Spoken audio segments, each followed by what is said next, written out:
цифрой почти в 2 миллиона операций в год пластика по увеличению груди стала одной из самых популярных операций в мире.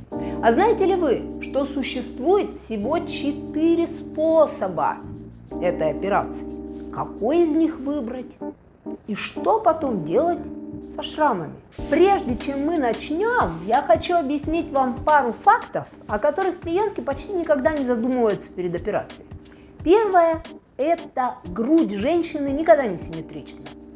Это зависит от строения грудной клетки, потому что здесь реберная кость может быть загнута по-разному. От этого одна грудь может быть выше или ниже, как вы понимаете.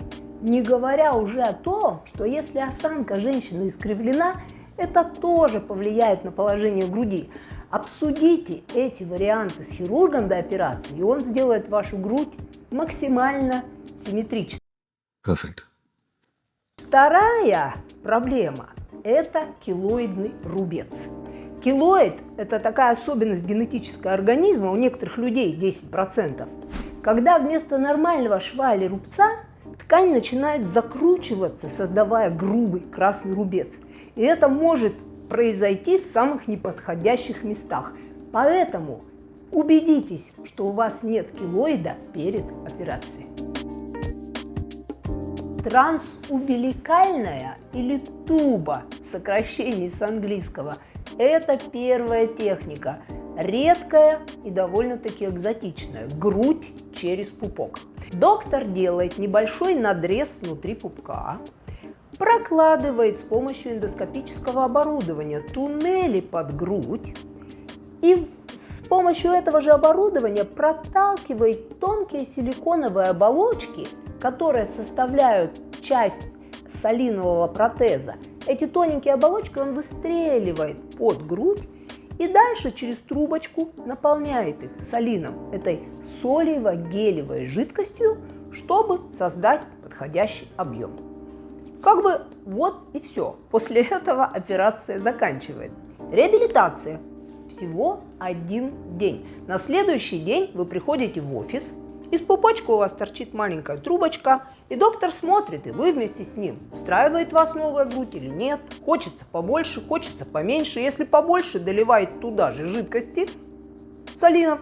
Если поменьше, вытягивает эту жидкость. После этого совершенно безболезненно вытаскивает трубочку, и клапаны захлопываются, и вуаля! Ваша грудь готова. Безболезненно, быстро, с минимальной анестезией. Операция длится 30 минут. Грудь очень мало травмируется, потому что она как бы лежит на водном матрасе изнутри и нет никаких разрезов. Есть у этой операции свои минусы. Прежде всего, она делается только в Соединенных Штатах Америки с 2006 года. Второе. Только применяются здесь солиновые протезы. Третье. Должен быть только квалифицированный хирург высшей категории, который работает с этой операцией уже долгие годы с эндоскопическим оборудованием. Еще эта операция дороже, чем остальные, о которых мы говорим.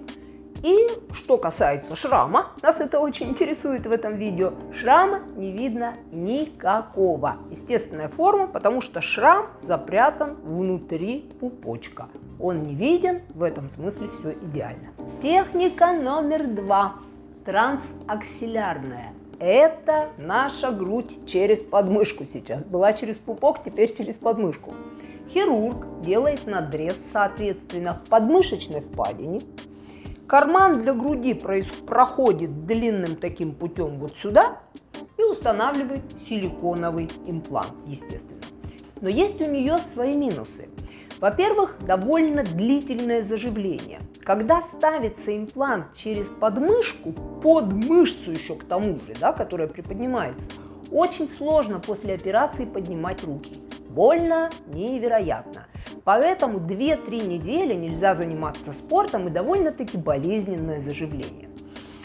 Кроме этого, у хирурга нет такого доступа к груди, который, допустим, он имеет, когда прямиком вставляет туда имплант.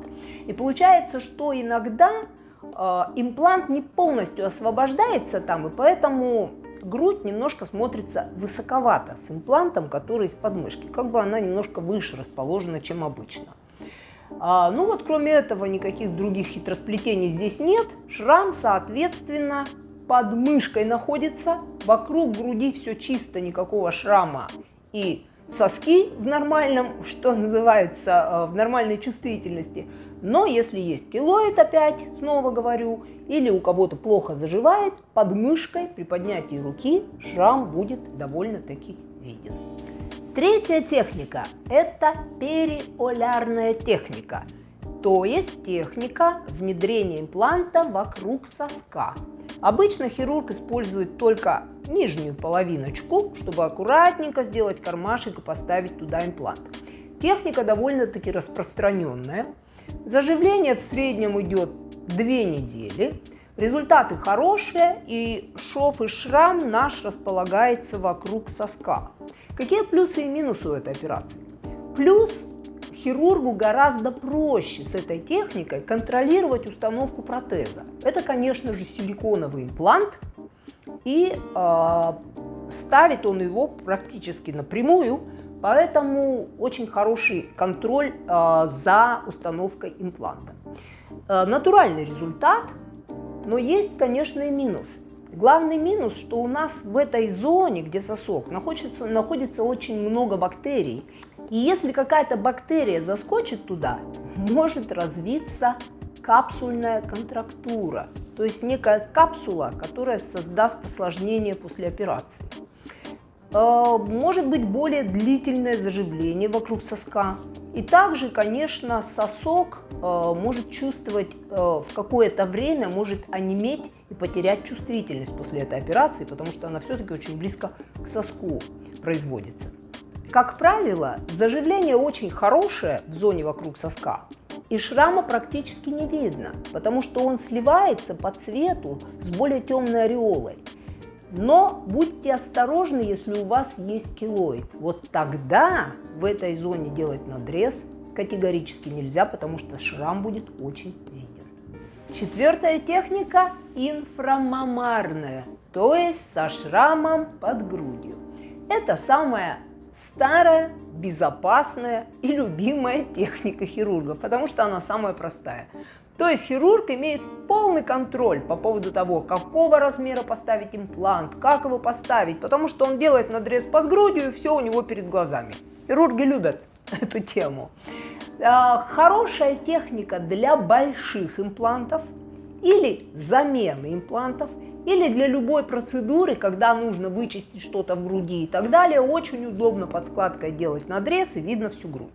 Какие минусы? Минус только один – шрам под грудью. Он, конечно, со временем заживает, но смотря как хирург его сделает. В 70-е годы шрам был у нас аж 10 сантиметров под грудью, резали везде. Сейчас он, конечно, гораздо меньше стал. Но тем не менее, если плохо заживает кожа, или женщина подняла руки, или она в маечке на пляже, или топлес, шрам может быть виден. Это, пожалуй, единственный негатив по поводу этой операции. Вот вы и познакомились с методиками увеличения груди имплантами. Хорошая новость заключается в том, что вам не надо самой в борьбе выбирать какой-то метод. Самое лучшее – организовать консультацию с вашим пластическим хирургом и задать ему все интересующие вопросы. Тогда будет понятно, где будет шрам и как пройдет заживление. А вы делали уже какую-то операцию или хотите ее сделать? Напишите в комментариях. Я обязательно отвечу на ваши вопросы. А я с вами сегодня прощаюсь. Пока-пока.